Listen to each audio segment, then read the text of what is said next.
This is the DGD podcast. Go Dogs. Welcome to the DGD podcast, the Georgia Bulldogs podcast for dogs. From the gun again on first down. Fires wide. Juan Daniels, touchdown, Georgia.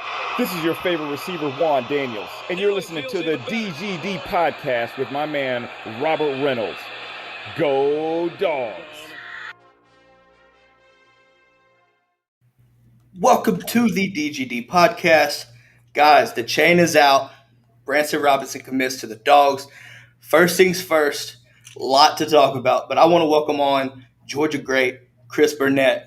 Welcome to the show. Thank you, Robert. I appreciate it, man. It's been a long time of us communicating and coordinating this, so I'm glad to be on. I appreciate you having me. Hey, man, absolutely. And it's my pleasure to have you on. I know, guys, if you're not familiar with Chris Burnette, which you're Patrick Starr if you're not, 2013, Clemson, Georgia. So there's some ties there. Hey, same recruiting class as Aaron Murray. Hey, I graduated in 09 too. So I didn't play football, but hey, it is what it is. But like I said, welcome to the show, guys. Chris, like I said, welcome on. A lot to talk about, and we're going to jump right into it. NCAA is just shaking right now with the news about Texas and Oklahoma joining the SEC or petitioning to join the SEC. Look, that right there, you have SEC Media Days. That's 4 days of coverage from all 14 teams, Nick Saban, all these guys. And now that is an afterthought, and rightfully so. So I think it starts out, it's worth talking here, guys.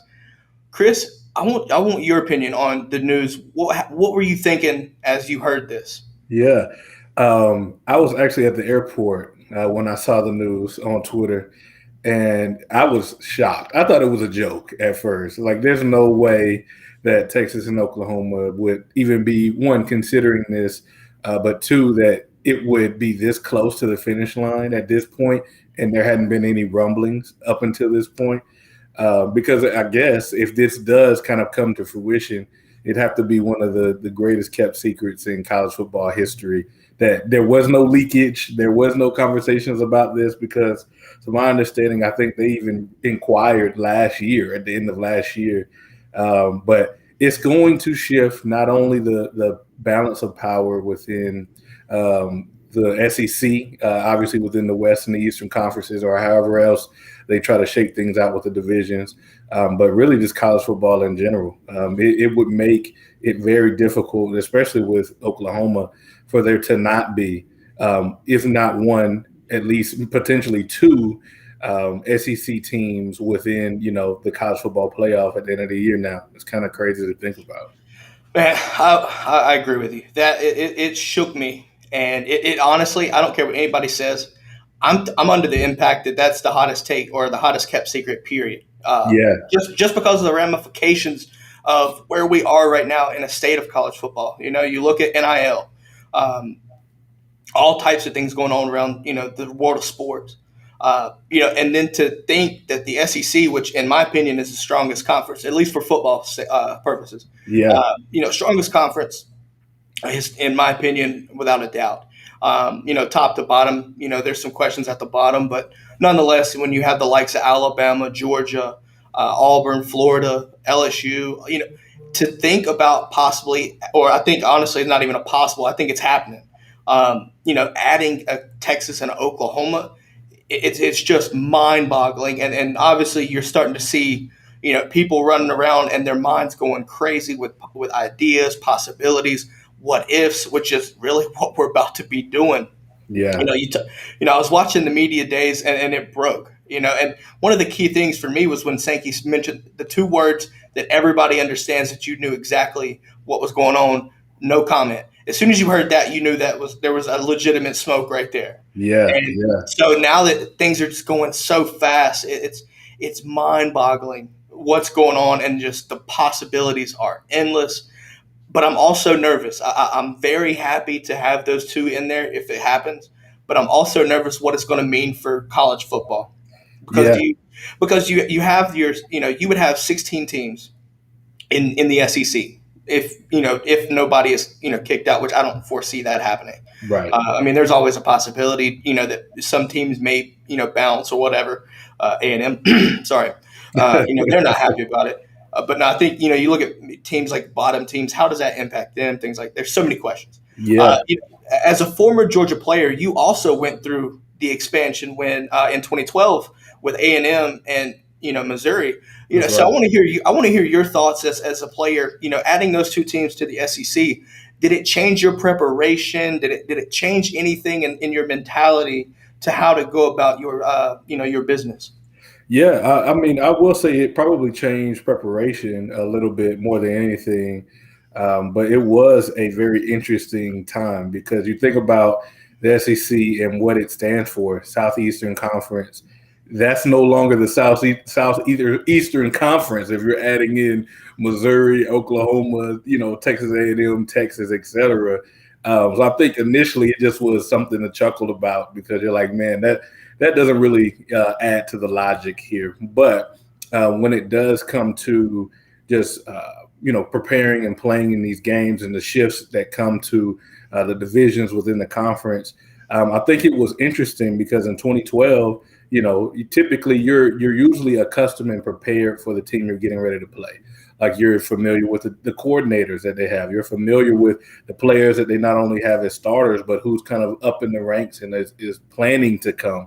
And when we were preparing for Missouri, I think it was the third game of the season. It was very different. We had a lot of guys we just hadn't watched a lot of film on, so you had to do more study than you would typically. You didn't have the typical ideas of, okay, I know what this guy's going to do in certain circumstances. You just had to prepare a little bit harder. But at the end of the day, it wound up being just like any other football game. I'll never forget because leading up to that game, Sheldon Richardson had some fun stuff to say about us playing old man football.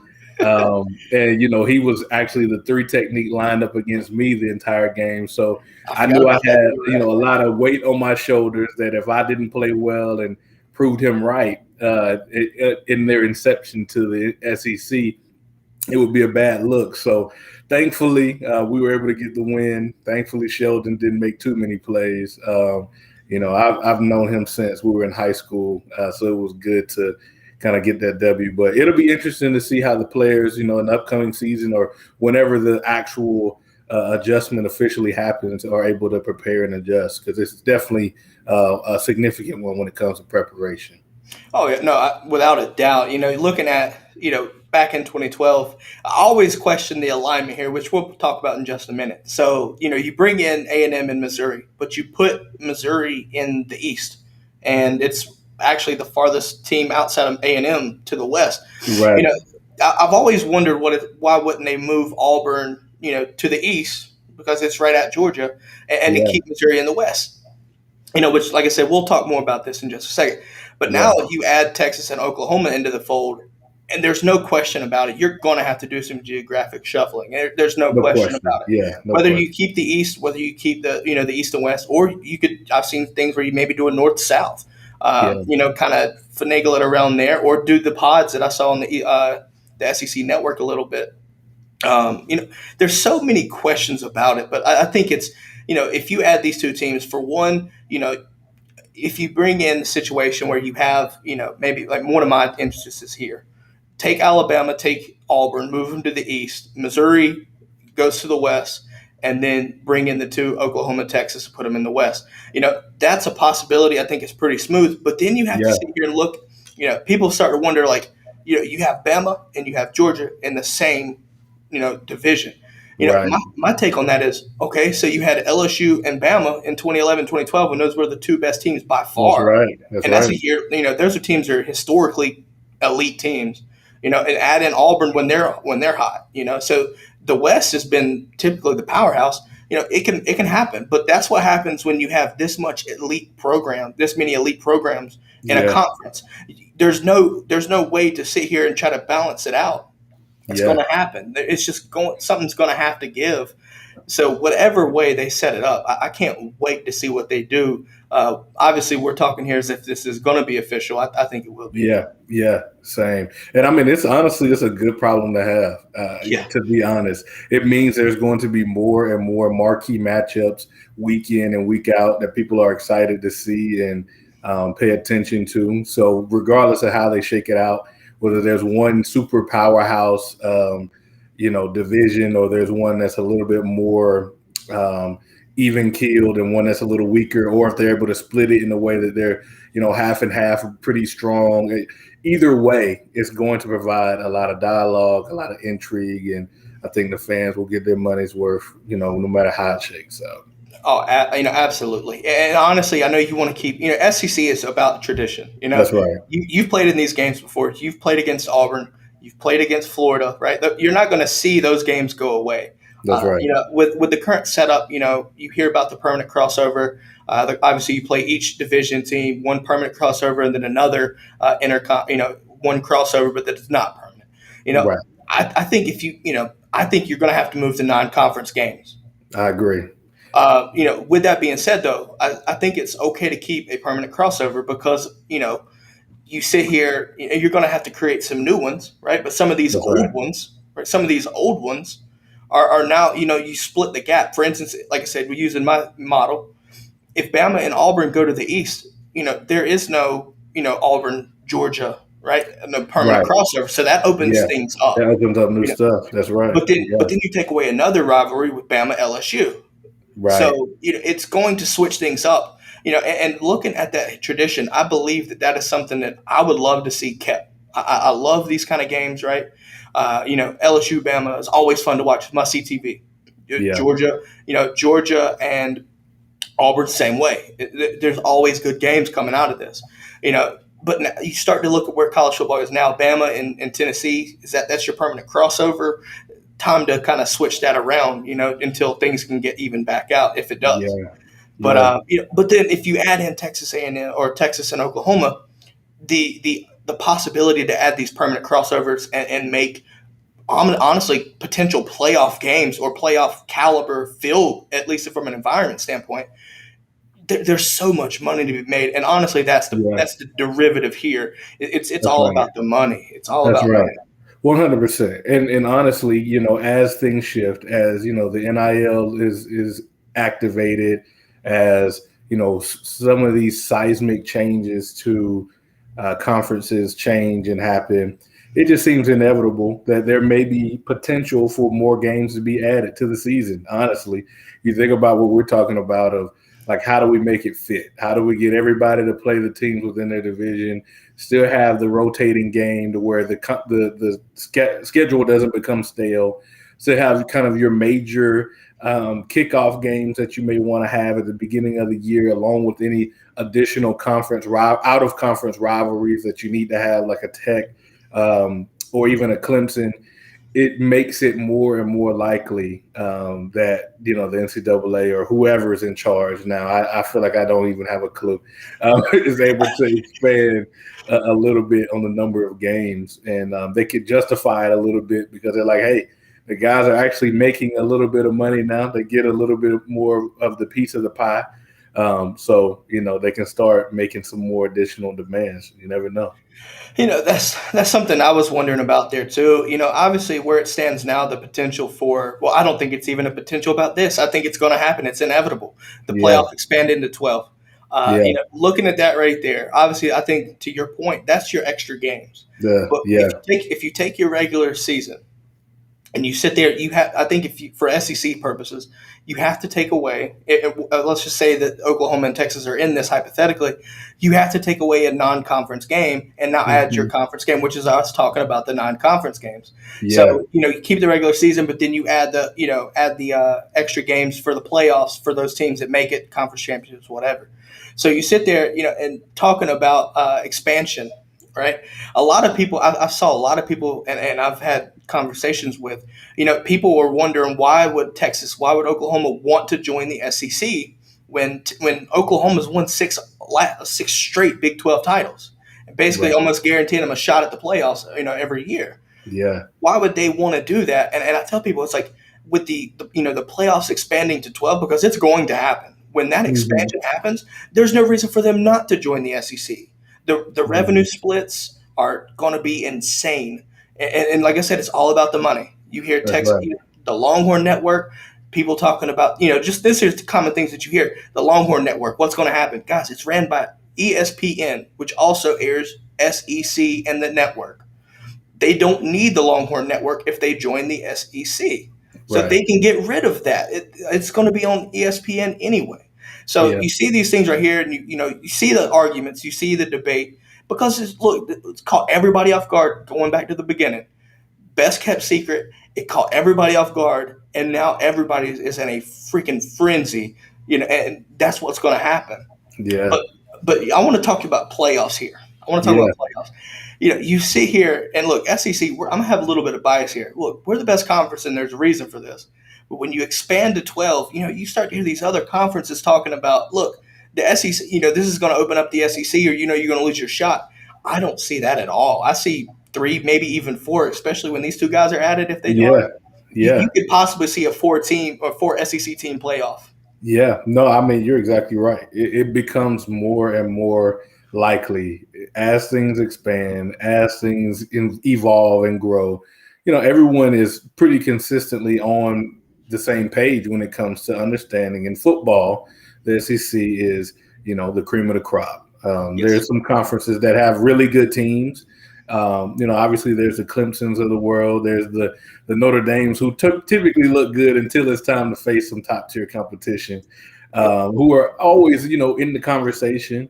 Obviously Oklahoma and et cetera. But you think about that and you say, okay, if you fast forward to the future, it's going to be the same teams in the mix anyway. It doesn't matter whether they're this conference or that conference. And I think the thing I'm excited about is if they expand the playoffs, it just leads to more opportunities for guys to have exposure, leads to more opportunity for guys to get, those bowl gifts and stuff, because that expands that. There's more money involved.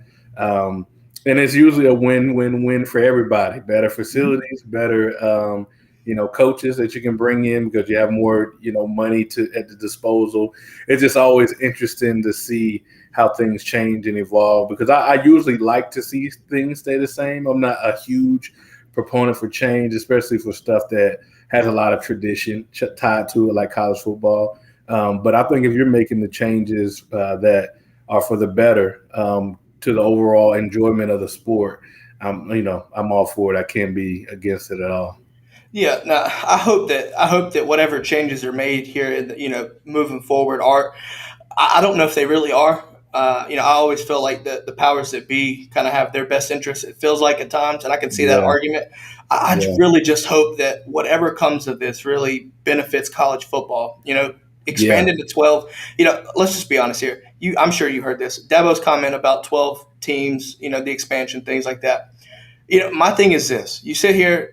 I look at what he said. If you're not familiar with what he said, he was basically paraphrasing here, saying that he doesn't think that there's 12 teams good enough to be in the playoffs.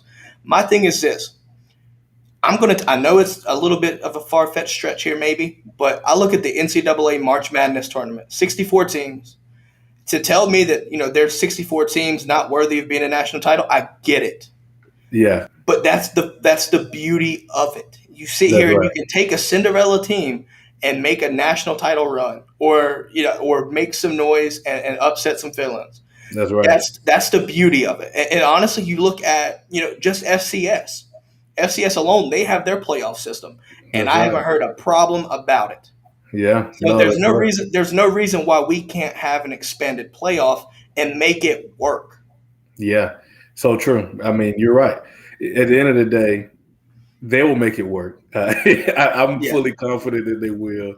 I think just as a traditionalist, it makes me a little sad because it makes some of the bowl games, like their naming, not as important. Like you think about going to the Sugar Bowl, it's like, oh, I'm going to the Sugar Bowl. Whereas now it may be, the Sugar Bowl is round one of the college football play-in, so it just kind of deteriorates a little bit of the value of the naming there. But at the end of the day, it's just a name. Yeah, I see. I think that's where rotating the playoff site games come into handy. Because, for instance, Georgia, Oklahoma, right, in the Rose Bowl, live in infamy for us. I love it. Right? It's something that's always going to be a part of a Georgia fan, in their heart and in their mind. Without the Rose Bowl, we wouldn't play it in the Rose Bowl. Right. We That's didn't right. have to go to Ever. UCLA to go there, or That's right. we didn't have to That's go out right. there. But that's the thing about that. But obviously, you're hearing talks about the home for the 5 and 8, 5 through 8. My thing is this, though. My criticism about it. And I want to get your thoughts on this too. Hmm. Why not let the 1 through 4 host a home game and do your bowl games for 5 through 8 and then 9 through 12? Because in my opinion, the 1 through 4 earned the right, in my opinion, to Yeah, to be have home field the advantage. home field Yeah. advantage. Now, obviously, whether it be, I don't see, I don't see the whole entire playoff playing from home on Right. campuses, Yeah. but maybe that second round, Yeah. you do that right there. I think that makes perfect sense because your 1 through 4 teams anyway, people are going to be noticed on that anyway. Yeah. So take a 1 through 4 and let whoever plays that first round winner put them in there and let them play on campus of the 1 through 4. You get in your bowl games; they're important because they're playing to the second round, so you get that. But Yeah. then those next bowl games are really just hugely televised home and homes. That's So right. if maybe a situation arises if you have two SEC teams. That Hmm. well actually no, because your top 4 anyway are going to be your conference champions more than That's likely. right. Yeah, that's true. So Yeah, you're going to have different networks hosting different things. So that's to me, right. it just kind of aligns, trying to think a little bit more analytically here. But, Yeah. I think the 1 through 4 earn the right to sit here and play a home game, but that also leads to the ranking system in itself. I have criticisms about this, right now with the 4. I don't necessarily like it. And I might be stretching this, but the BCS formula, in my opinion, I loved it. And the Yeah, reason why I it's say pretty good. Yeah. the reason why, like, Yeah. I've talked to people offline and things like that, and I've always asked them, I was like, with the BCS system, name one national title game that had 1 or 2 things. Name one that sat there had a bad game, and if it was a mismatch, tell me why the 2 teams in there weren't worthy enough. Yeah. Because sure, you could look at LSU and Bama back in 2011, 2012, Hmm. but in my opinion, those 2 teams were the farthest away from everybody and wasn't even close that year. So the BCS never really got it wrong. It took strength of schedule. It took when you lost into account. Yeah. And for this way, you take people out of it because people have the biases. It's just human nature. Greed could play a part, right? Like you sit there, you have Clemson and Bama. They know they're money drivers. But you sit there, you want to put performance on the table, let the BCS do it. So, I mean, Yeah. that's just one of my takes. What are your thoughts on the playoff ranking system now? Do you like it? Yeah. Do you not like it? What changes do you think could be made?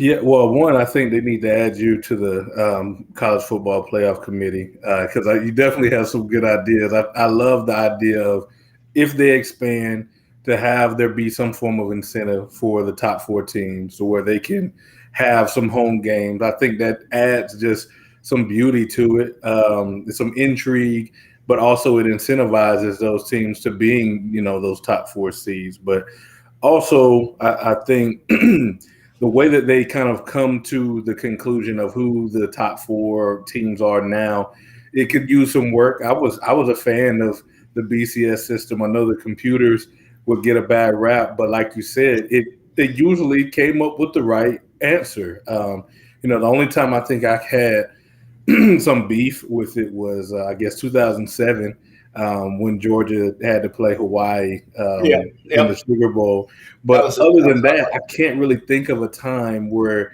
it was like, man, that's wrong, or this was blatantly not even close to what it should have been. But I feel like the biggest thing that I have is my biggest hope is that we don't lose the value of each individual game. I would hate to see if it expands to 12 that you have 3 lost teams and 4 lost teams, within the playoff, because I think that's the beauty of it is every single week, if you lose one time or if you lose twice, you're pretty much out of the mix. So that would always bring more and more excitement. It made those upsets that much sweeter, regardless of whether. Yeah, exactly. So it makes the intrigue that much higher, and I would just hope that whatever they decide to do, it doesn't diminish kind of that beauty of every Saturday matters. To your point here, you talked about diminishing the regular season games, and one of the things that I look at here, I try to come up with solutions to fix this because I've heard the argument. I can understand Mhm. both sides of the argument, why it would and why it wouldn't. you take a 2-loss or a 3-loss team. You look at Florida with 4 losses; they were still ranked in the top 12 hypothetically. 4 losses, but the Right. question there, like the solution for this, in my opinion, is the strength of schedule. If would matter because if, for instance, if Georgia goes through a season and they play, if they play the SEC East, right? You say Bama and Auburn go in there. If Bama go or say Bama Auburn go in there, you have Georgia playing Bama, Auburn, Florida. Then you have whoever your cross opponent, maybe Texas. You look at the strength of schedule, and if you have 3 losses, depending on who those losses are, maybe it's worth you being in the playoffs over a team that has a weaker schedule and just coast. Not looking at any conference, Yeah. just because you can't help who you play, but you get what I mean. Right. Right. Yeah. Let's just be honest here. The marquee non-conference, I think, should matter. You look at what Georgia under Kirby Smart's done. Taken before this came out, Oklahoma, Ohio State, Clemson, right? Not afraid to sit here and schedule these marquee matchups because if you expand to 12, I think this is where strength of schedule has to matter. You can't help the conference schedule, but you definitely can help your non-conference. The issue there is these lower level schools, the FCS schools, the Group of 5 schools. How do you sit here and help them out? Yeah. But that's another topic for another day. I think if I'm looking at the money, you definitely want to make sure that when you come to the playoffs, because it's all about the money. Let's be honest. I have the right teams in there. So if a team is sitting there and you lose early and you lose to a good team, looking at A&M, looking at Georgia in the past, right? We lose and then we sit on at 5, right? I thought we were the 4th best team and we got put out for Oklahoma, but it is what it is. The powers to be made the rule or made that call. But you sit there, like to your point, you see a 3-loss team, 4-loss team. You need to beat the teams that you're supposed to beat. And if you lose to teams that you have a good shot, like a Georgia Clemson, if Georgia loses to Clemson and it's close, I think it's not going to hurt Georgia now. Obviously, right now we have to win the SEC title, right? But if we were thinking hypothetically through this playoff expansion, right? We lose to Clemson. It's not the end of the world. The game matters because if you sit here and do that home for the 1 through 4, you're where we are right now. Whoever wins that game is going to be locked to be top 4. Yeah. So that makes it matter. Not only do you have the rivalry, but it matters because of the stakes at hand, especially with these teams that are, elite teams looking to make the playoffs. You have these Group of 5 schools. Last year was a perfect example. Cincinnati was a playoff team if you were in the top. If we did a 12, they earned the respect of me. Didn't think much about it. Georgia fans can sit here and say, well, we had a bunch of opt-outs. I don't care about that. Opt-outs is just a poor excuse to sit here for an elite program like Georgia. We needed to handle business. Ultimately, we did, but it was ugly and it comes behind. Yeah. But you look at teams like Louisiana, Coastal Carolina. Yeah. Coastal Carolina, and you can question it, but those teams looked good last year. And I was able to watch the BYU game. That was a damn good game. Yeah. So I think it gives you inclusiveness, but it also, make sure that the teams that are involved earn it. If Clemson goes in there and plays the ACC schedule and everybody's like down, you know what I mean? And then they play cupcake games for right there. If they lose 1 to 2 games, that means more. Those losses mean a lot more than a 3-loss team where you go through the gauntlet like we talked about. If Alabama and Auburn go in, that makes sense. Like I would take a 3-loss team over a 2-loss team because you lost. You shouldn't worry. You shouldn't lose to that. You know what I mean? That's just my thought about it. I know I kind of went on a rant there, guys, but yeah. No, I think you're right. I feel like the thing that when it comes to the major schools, the powerhouse schools, the schools that should be in the position to be in play for the playoff, like you said, they need to take care of business, and I think that keeps a lot of that integrity of every Saturday mattering. But again, my main concern is for those smaller schools, like you were saying, like the Louisvilles, the Coastal Carolinas, and it may open up the field for them to get that chance. But also, it's sometimes, especially with the conferences expanding, they could just start making exceptions and say, well, because this conference is so strong, we're just gonna automatically get Alabama, Georgia, Florida, Oklahoma, like they almost are automatically in the playoffs unless they lose like 5 games. And that would be my thing is like, I would hate to see that. But it could be really good to expand and give some opportunity to those smaller schools. So I love seeing opportunity because certain teams, will take that opportunity and run with it, and that's what makes college sports so beautiful. That's right. You've seen it in pro sports, but for me, I love college football. But you sit there, you see a school like Coastal Carolina, you would have never thought that they would be anything, and then they come out to be almost a fringe top 10 team.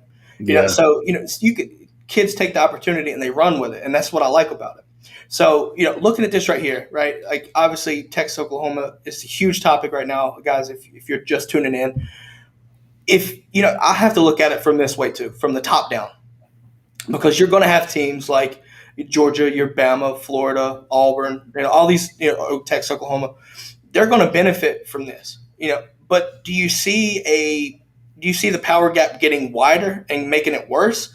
Or do you think, certain factors, outlying factors, help these lesser schools, help them out in a way to try to somewhat even the gap in regards to the power gap? What do you think?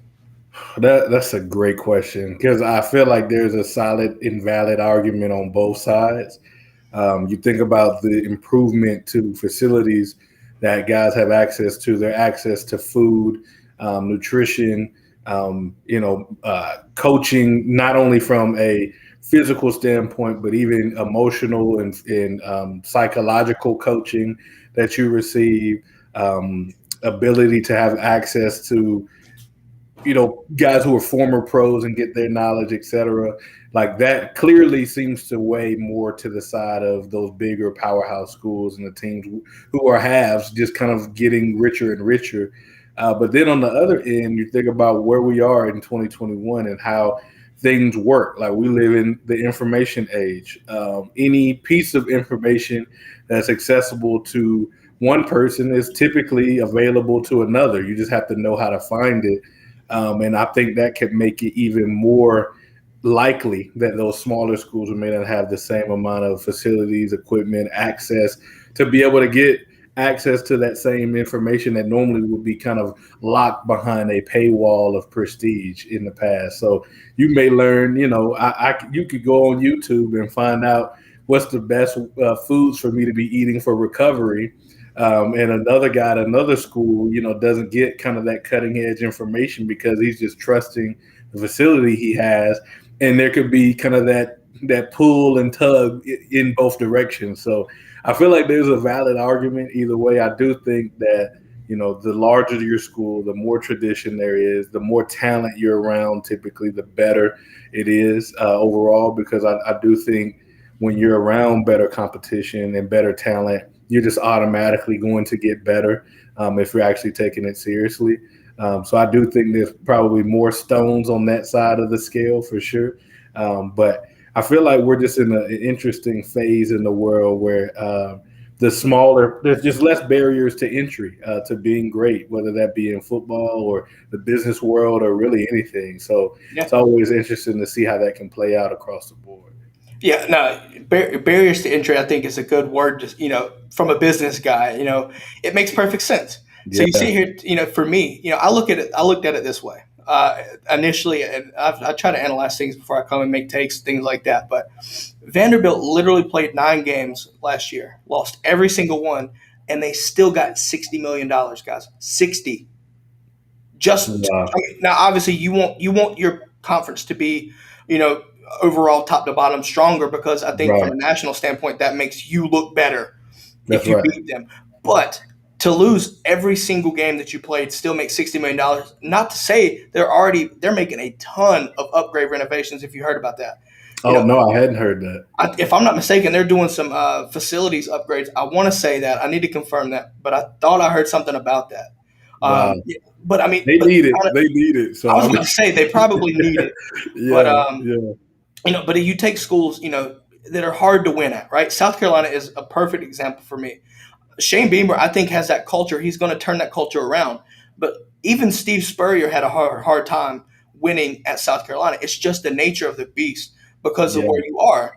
some programs have it just better than that, and better than others. But that's the beauty of it, because Spurrier caused a lot of hell in the East. You know what I mean? Yeah, Like he did. he took South Carolina and moved them to where they needed to be. That's right. For a little bit. But I think there it turns into consistency. But enough about that. Before we let you go, I do want to. I know it's coming up on 12:45 here, guys. It's been on for about 40 minutes now. I want to give you a second to promote your show under further review.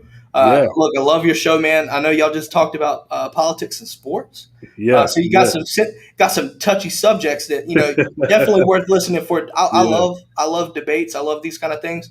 So that's up my alley. Hey, guys, promote your show. I know if you're not familiar, under further review, Chris and Brandon Boykin do their shows on YouTube. But I'm gonna let you take it away. Let you promote your stuff, man. Where can they find you?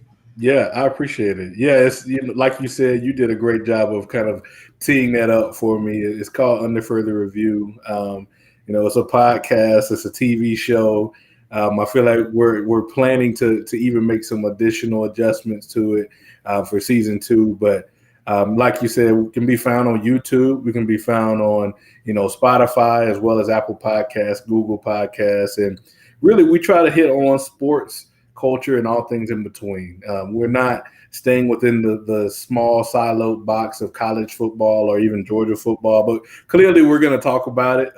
Some unheard stories and some fun memories that we had that we're able to share with the viewers there. But bigger than that, we just try to have our perspective on, like you said, some either controversial topics or topics that are, really hot button issues that are prevalent in the world today, and give our insight and perspective. With me being a businessman and Brandon being an entrepreneur, we like to talk about that, or talk about creativity, because we both kind of have a little bit of a right brain aspect to us. So it's a fun time. Anyone who's listening or watching can find us at UFR Pod on Twitter, or Under Further Review Podcast on Instagram, and obviously you can find us on all those other platforms we mentioned before. So. Yep. Guys, obviously most of my fans, most of my listeners and audience are dog fans anyway, so you best believe y'all better know who I'm talking about here. You can also find them personal on Twitter and Instagram too. Go give them a follow. Hey, check out their YouTube, subscribe to their YouTube channel. Chris, man, I just can't say enough, man. Thanks for coming on. I know initially we had talked offline. The show plans had changed last minute. What we had initially intended to, talk about kind of changed with this move. But it was, definitely eye-opening for me to hear, a former player's standpoint on these issues, or not really issues, but these topics. So, like I said, thanks for coming on and kind of giving me the insight, and everybody listening and watching at home, the insight, from a former player yourself. Yeah, it's my pleasure. And I appreciate you, reaching out initially, and just the dialogue that we've had up until this point. It's been a pleasure getting to know you a little bit better, man. And likewise, just grateful that got the opportunity to kind of share some of my perspective, for sure. So I appreciate you. Hey, my pleasure. Well, look forward to try to set something up. Maybe come on again at some point and talk about some other issues or topics at hand. So, guys, like I said, thanks again, Chris, man, and hope you have a great rest of your day. I appreciate it. You too. Go Dogs. Go Dogs. All right, guys, that's all we've got for today. Obviously, we'll kind of touch on everything. Look, Texas and Oklahoma, huge thing going on, but let's talk dog football, guys. Remember, the chain's out for a reason. Branson Robinson, running back from Mississippi, commits to the Dogs yesterday. That being said, to make sure you subscribe on YouTube. Find us wherever you get your podcasts. For this episode of for the DGD podcast, go Dogs.